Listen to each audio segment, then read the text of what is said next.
What's up, everybody? You're back in here with the Pro Football Pod. You've got Hope, you've got Coach. We're hanging out with you guys at ProFootball_pod on the Twitter machine. Hit that subscribe button down below. We're giving away a jersey once we hit 500 subscribers.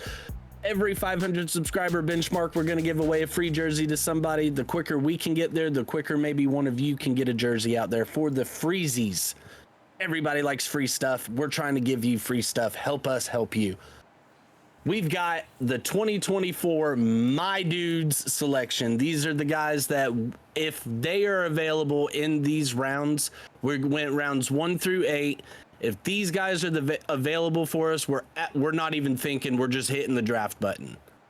And so I love doing this list because it was kind of like a mock draft status, but I wasn't competing against everybody, and every player was available. Exactly.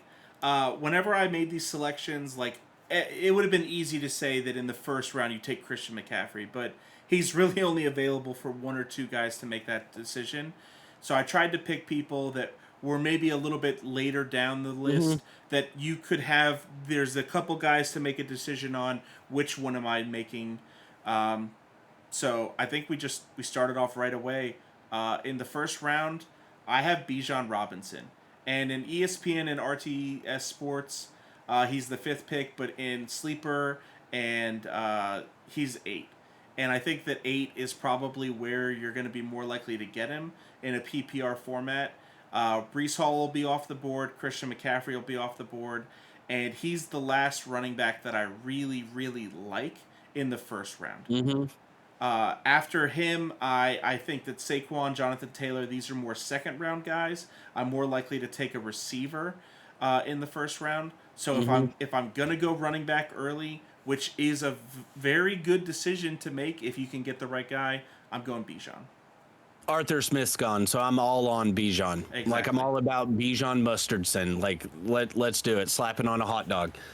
My number one, and I did go with the early guy on this one, but it was just simply out of all the first round guys, to me, he is the absolute safest, and that's CeeDee Lamb.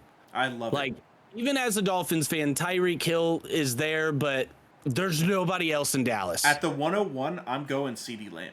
Yeah, and that's okay, so he's going early, but that's my thing is, even if I'm picking 4, 5, 6, I'm just hoping the guys above me are overthinking it and taking somebody else and letting CD drop.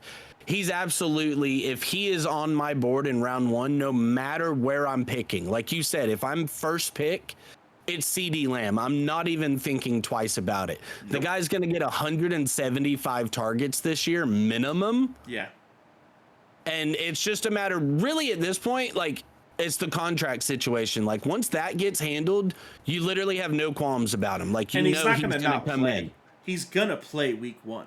Like, he's sitting out right now. Maybe. It's still training camp.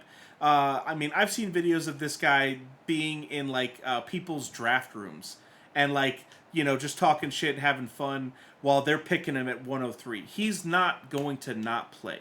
That's what he gets paid to do. That's how he's going to make all of his money. He needs the stats to do it for the fucking 88s. The dude's playing. I'm not even worried about it at all. In the past, I've let players slide because of the whole contract dispute. The only time that it ever bit anybody in the ass is if they took Le'Veon Bell. And Le'Veon Bell showed us exactly why you don't do that. His career ended after he sat out for that whole season. So these next 2 rounds, I believe we both have the same guys. Yep. In round 2, we have Devon Achane.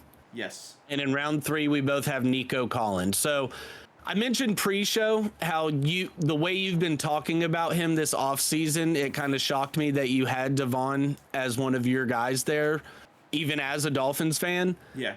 But so go ahead and explain, why he was able to make your list. So you had mentioned the last time that we were talking about Devon that he was getting a lot of receiving work, and we'd heard reports about how he had been working some as like a slot receiver.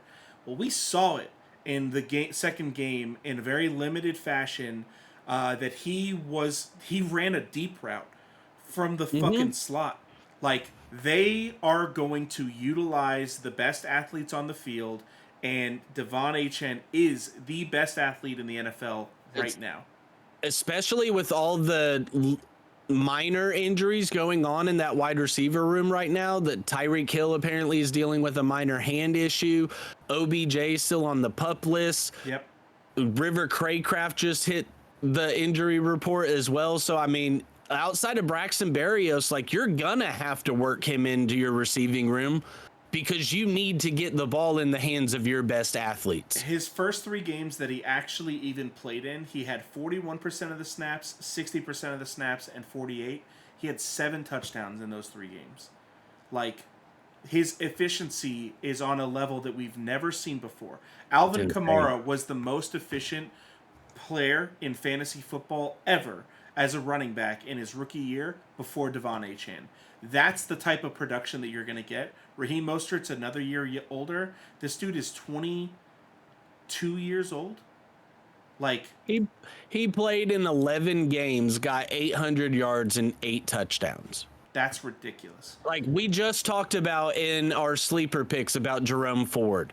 He played in all 17 games, got 800 yards and 4 touchdowns. And not to mention, Devon also gave you 27 receptions for 200 yards and another 3 touchdowns. And that's only in 11 games played. And you're getting him at the 25th pick. I'm taking him at the 20th pick.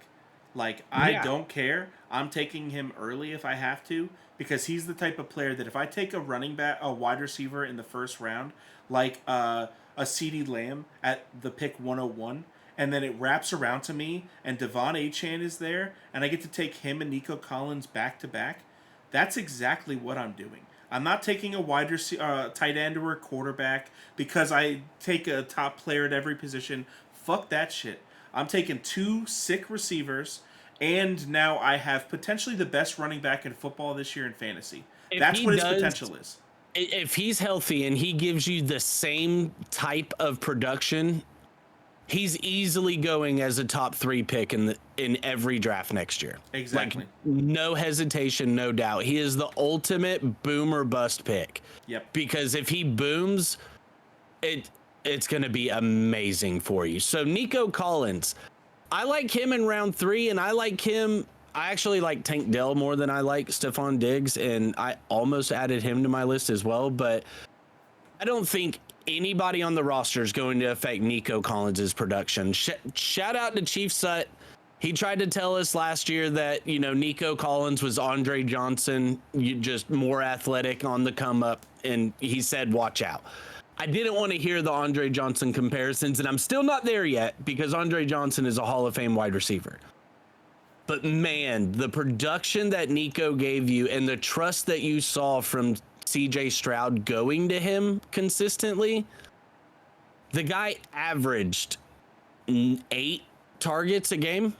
Yeah, he had 109. Exactly what you want to see in 15 games. In 15 games, he had 109 targets, 80 receptions, almost 1,300 yards and 8 touchdowns. 10 games with over 50 yards. Yeah.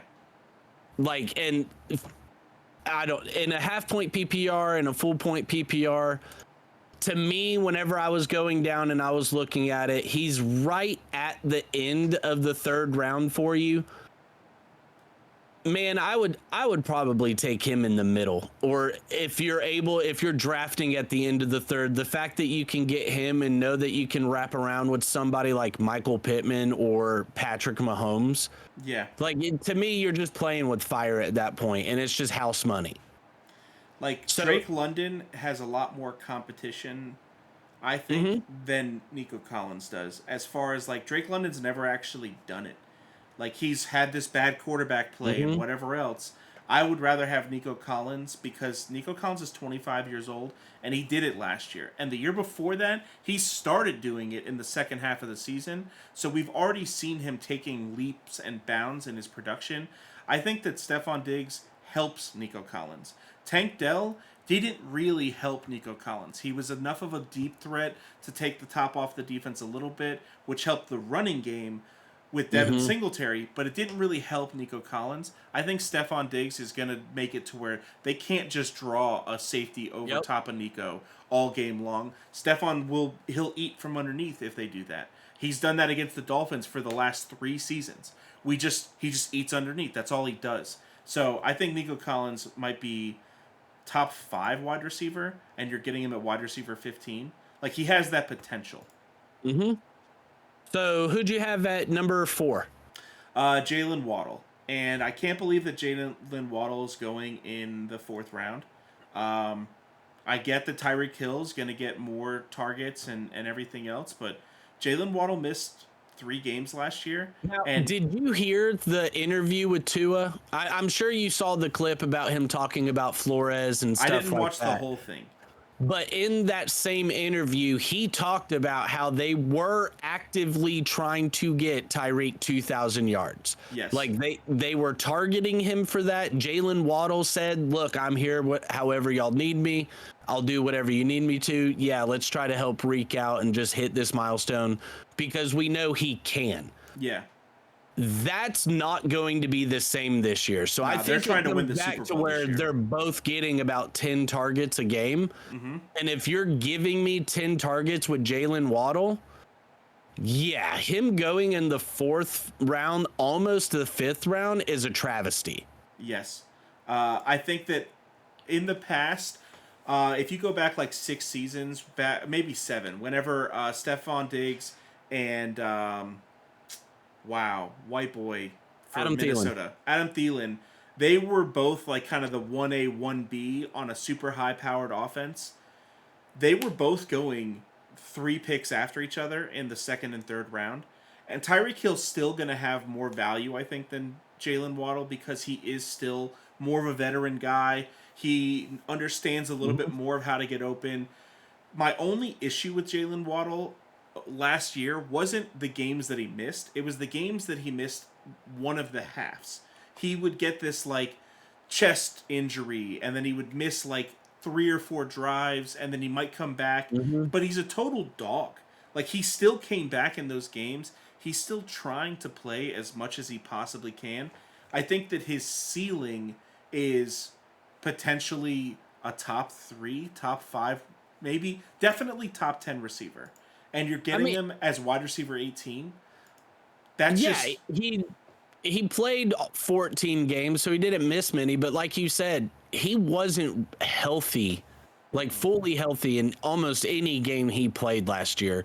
Still gave you 72 receptions for 1,000 yards. Yep. Like, yeah, man. Like, and we've seen it. Like, his rookie year, we saw it. Like, all the rookie records that he came in and set for receptions, yards, like, we saw it. He broke Anquan Bolden's record for receptions in a rookie season. And still had 1,000. And we haven't seen that record get broken in forever. Like, so that's my thing with him. Number 4 for me, I have James Cook. Okay. I'm kind of big on the Bills, as I've noticed, as far as fantasy stuff goes, because I don't think the Bills are going to be as good this year. So I think they're going to be on the field a lot more as an offense. And I think they start to feature James Cook a little bit more. When you lose Stephon Diggs and Gabe Davis, your top 2 wide receivers from last year, how do you not lean on the run game with a running back that's been there for you the last couple seasons? Not only that, but we saw him getting a lot more work out of the backfield as a receiver as well last year. So another year in the system, another year with Joe Brady as his offensive coordinator, another year building a relationship with Josh Allen. I just see all arrows pointing up for James Cook and his fantasy value because of the opportunities he's going to get. So in the 5th round, I'm absolutely targeting Amari Cooper. I think that this is one of the latest rounds that you can get a high targeted number 1 option, where there's really nobody else on the Cleveland Browns that are going to take away from him. I don't really believe in Judy all that much. And I'm kind of with Steve Smith on, like, he's not a guy. He's not the dude.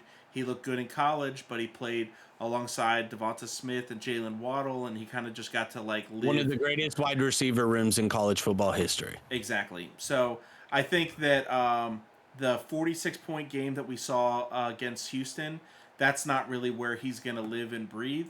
but the 12.5 to 21 point games, week 2 and week 3 against Pitt and Tennessee, 12.5, I see his floor, and I see his ceiling being 20 to 25 points, and you're getting him in the 5th round. This is your 3rd wide receiver, and he's going to easily be a wide receiver 1 in value. Like, all I need from my 3rd wide receiver is to get at least 10 points, and he's never going to get you less than that on average. So I think Amari Cooper is just Deshaun Watson coming back. It's another year removed from all the bullshit. It's another year removed from him not playing for so long. I think that we're going to see a lot of Deshaun Watson finally pick it up, and I think that the biggest reception of that is going to be Amari Cooper's value. At 5 for me in the 5th round, I've got Trey McBride. Now, I know how you feel about Trey McBride, but I'm all in on Trey McBride. I've actually, just a little teaser, I've got, in my last 4 rounds, I've got 3 tight ends. Nice. And Trey McBride for me, and the same can be really said for the rest of the guys as well. Outside of Marvin Harrison Jr., there is nobody to take targets from Trey McBride. Last season, he got leaned on pretty heavily, especially down the stretch. Yes. And I don't see that changing even with Marvin Harrison Jr. coming in, specifically because he's got the relationship with Kyler already there. He's got another year in the system for him. And it's just tight ends more than any other position. You see the progression better as far as season 1 to season 2, season 2 to season 3. Tight ends typically will start slower than most other positions, but this guy came in last year, and if Sam Laporta didn't exist, he would have been the talk of rookie tight ends last year. Like, was he a rookie last year? I think he was rookie the year before, wasn't he? Wasn't last year his second year? No, last year was his rookie year. Okay. I believe so, yeah, unless I'm wrong. No, yeah, you're right. This will be year 3 for him. Yeah. So, yeah, last year coming in, it is his second year. It was his first year yards starting on 81 receptions. Yeah, because they had Zach Ertz there the year before, and then Zach Ertz got hurt, which is why he even got, because he only played 37% of the snaps week 1, 27 week 4, 33 week 5. It wasn't until week 8 that he saw over definitely over 50 at 82%. And from that point forward, he had 20 points week 8. He had 17 week 10. He had 18 week 13, 15 week 15, and then 10 points week 18. So he was absolutely a fantasy valuable player the moment that he started seeing a lot more of the field. I just am I don't know. I think he's getting taken a little bit high for what I want him in the 5th round. I like this guy that we're about to talk about for the 6th round that both of us have on our list a lot more, and you get him a round later. I'd rather take some of these other guys in round 5, like a Malik Neighbors, an Amari Cooper, even a fucking I don't know if James Conner really. I don't know. Doesn't do it for you. No. So, yeah, and I've been pounding the table for this next guy pretty much all fantasy season so far, and that's Dalton Kincaid. Yep. And, if you go back and watch our past episodes, go watch our Bills preview episode that we dropped in the offseason. Dalton Kincaid, I do not be shocked to see this guy lead the team in targets, receptions, yards, and touchdowns. I fully would not be shocked to see it because we talked about it in our sleeper episode with Curtis Samuel. They've got to find a guy. They have to find a dude, and they're hoping Keon Coleman becomes that.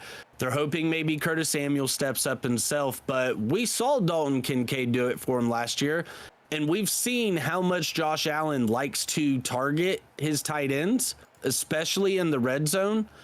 And I think the way that you saw their offense adjust in the second half of last season, becoming more of a running team and kind of keeping the ball in Josh's hands, looking at more short yardage stuff instead of just launching it deep constantly. I don't see that changing so much. They noticed that it was kind of working for them a little bit more, and with the players that they lost, I think it's Dalton Kincaid all the way.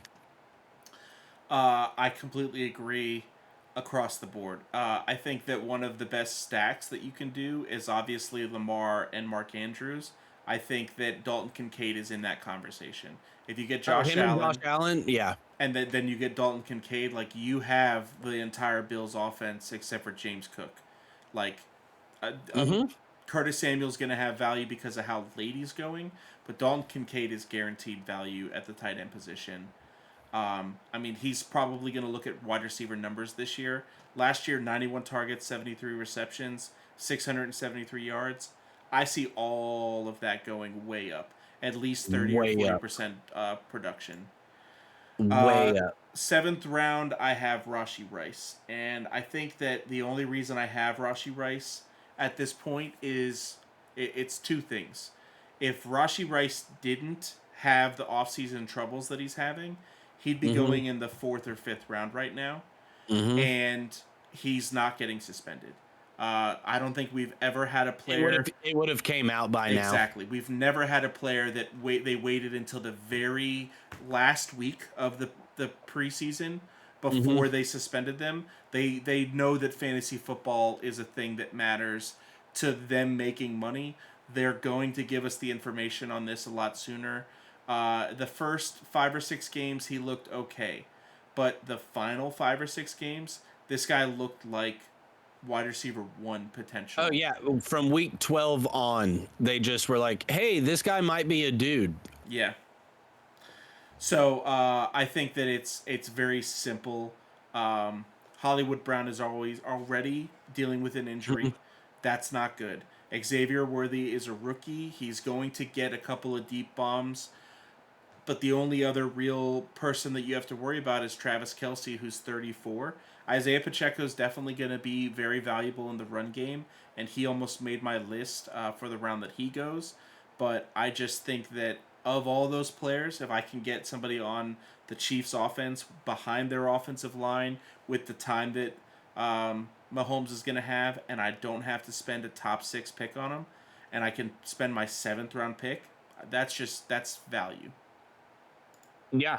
No, I agree. So round 7 for me, I've got Kyler Murray. Nice. Because I figured, all right, let's try to do this as if this was my roster, I'd be okay with it. Okay. And if I'm in round 7, I'm looking at Jordan Love, Kyler Murray, Dak Prescott, all being their quarterback wise. Give me the guy that can make plays with his legs, and we've seen him be a top 5 fantasy quarterback before. And I'm able to get him in the 7th round to be my QB1. So all these guys that come out here and they take Josh Allen, Pat Mahomes, Lamar Jackson, Jalen Hurts, Anthony Richardson, CJ Stroud. They take all those guys before. That's fine. Go ahead. Because if I can get Kyler Murray and then just know that later I can come back with the Tua or Jalen Daniels. Yeah, man. Like, I'm good. Like, go ahead and let me get this value on Kyler, because if Kyler comes out and has another Kyler style season without a freak injury of a no contact ACL injury, he's not going this low again next year. So, like, he's going to get back up to that 4th, 5th round status. I'm taking Kyler Murray in the 7th round, and I'm not even thinking twice about it. Like, go ahead and give me my quarterback. I don't have to worry. So, if you are going to be competing with me in any fantasy football leagues, I need you to go ahead and cut the video off right here. And Justin, if you could just cover your ears up. Yep. In the 8th round, I'm taking Christian Watson in 100% of my leagues. It's ridiculous that somebody of his talent is going in the 9th round of drafts. He's the 42nd wide receiver off the board. Now, I get that he missed the first 3 games of the season, and then he missed the final 5 games of the season last year. And even whenever he was in, he only had really 3 super valuable games. He was dealing with the hamstring injury all last season. And if you guys don't follow the Fantasy Doctor or any of the injury related fantasy channels, you should. Because injuries are things that players have to deal with sometimes, but what they do to fix those injuries matters. His left hamstring was a lot weaker than his right hamstring. That's why he's been dealing with hamstring injuries his entire career, and he met with a doctor to work on building up the muscle and figuring out exactly what was going wrong with his legs, and he got it fixed this offseason. Most people aren't aware of this information, and that's why they're still sleeping on the number one targeted guy when he's on the field and healthy for Jordan Love. Also Jaden the Reed, best big play guy. yes, also the best big play. He's going to have more touchdowns, more targets, more yards than everybody else every game that he plays for the Packers this year. We've said it in our previous video in our sleepers. They might be the best offense in football this year. That's a total possibility. They're definitely going to be a top 10, and I think that they're going to be a top 5. So to get the number one targeted guy for the highest paid quarterback in football, it's a no-brainer for me. So Christian Watson, lights out. So for my 8th round guy, you mentioned Rashee Rice. I've got Xavier Worthy. Okay. Because when you go and look at the guys in the 8th round that you can get with the prospects of Raheem Mostert, Tony Pollard, Javonte Williams, Zach Moss, Devin Singletary, Jalen Warren, Deontay Johnson, David Njoku. Xavier Worthy by far gives you the highest ceiling because of who his quarterback is. Yep. And we saw what his quarterback was able to do when he had a guy with his athletic style. Yeah. Like the smaller body, just absolute lightning bolt of a receiver. And coming into this point in his career as a rookie, Xavier Worthy is a better wide receiver than Tyreek Hill was. Agreed. Tyreek Hill got drafted as a running back. He got drafted as an athlete. Special teams player. Let's get the ball in his hands. I'm Andy Reid. I'll figure it out. Yep. This guy's coming in made ready as a wide receiver, ready to go for him. And because of that, it's just a matter of learning the offense and getting it down. He's not out here trying to learn a new position as well as learn the offense. So because of that, the ceiling that he gives you in that round, you should already have your whole starting lineup picked by this point. Exactly. So for him to be your first bench guy that you can take and come in and possibly be a wide receiver 2 by the end of the year for you on your roster, yeah, man, like that, to me, that's just an absolute no-brainer. This is the point to where in your drafts, you're starting to take, little dart throws at guys and just hoping that you're nailing one. Because this is the type of pick to where if you take Xavier Worthy in the 8th round and he does become a top tier flex option or a starting wide receiver in your lineup for you, you're probably going to the championship. Like, I think Xavier Worthy will be one of those players that is on most championship rosters this next year. Running 4.21 speed, you expect his best route to be the go route. And watching the film, whenever we were doing our profiles on all the players, his best route is the comeback. He runs 30 yards downfield, and then he stops on a fucking dime and comes back to the ball faster than everybody else does, catches it, and then makes a move and runs for a touchdown. Oh, the guy will run a zig route and leave your jock in the dirt. Yeah. Like, we saw it multiple times at Texas last year, so... He's also 5'11", 165. So he's bigger than Tyreek. He is. And, like, he almost looks a lot more like a Devonta Smith, except for that Devonta Smith doesn't have anything close to that speed. If his route running ability is able to take a step or two, after week 5 or 6, he's probably going to have at least 1 week where he's the number 1 fantasy wide receiver for the week. Like, for the whole week, he's going to get more points than everybody else in fantasy at the wide receiver position at least once this season. That's the type of shit that wins you leagues. And you just... you have to take players like that later whenever you get the opportunity. I think Tajay Spears, Deonta Johnson, like Javonte Williams, Jalen Warren, Jonathan Brooks, none of these guys have the potential that a Xavier Worthy has. The only reason that I put Christian Watson on my list in the 8th is because I think that he's already there. He's also runs a 4.2, 4.3 40 at 6'4". If he can stay healthy, he's the best receiver in football. Like, that's who Christian Watson is. He could be. Yeah, like he's got the ability to do it. So final point on Xavier Worthy really is, if you could tell me I can get a potential Tyreek Hill in the 8th round, not the third pick. And I'll even go as far as this. If it comes out and you'll be able to find these statistics, I guarantee an 85% of all teams in fantasy that make the playoffs, Xavier Worthy will be on a playoff roster. Yeah, in 85% of leagues, guaranteed. Like guaranteed. I will buy somebody 5 pizzas if I'm wrong. Which, barring injury, of course. Yeah, so, exactly. Hey, if you've guys got some dudes that you think we should have thrown in here, I'm your dude, she's your dude, we're all dudes. Throw it down in the comment section for us. Let us know.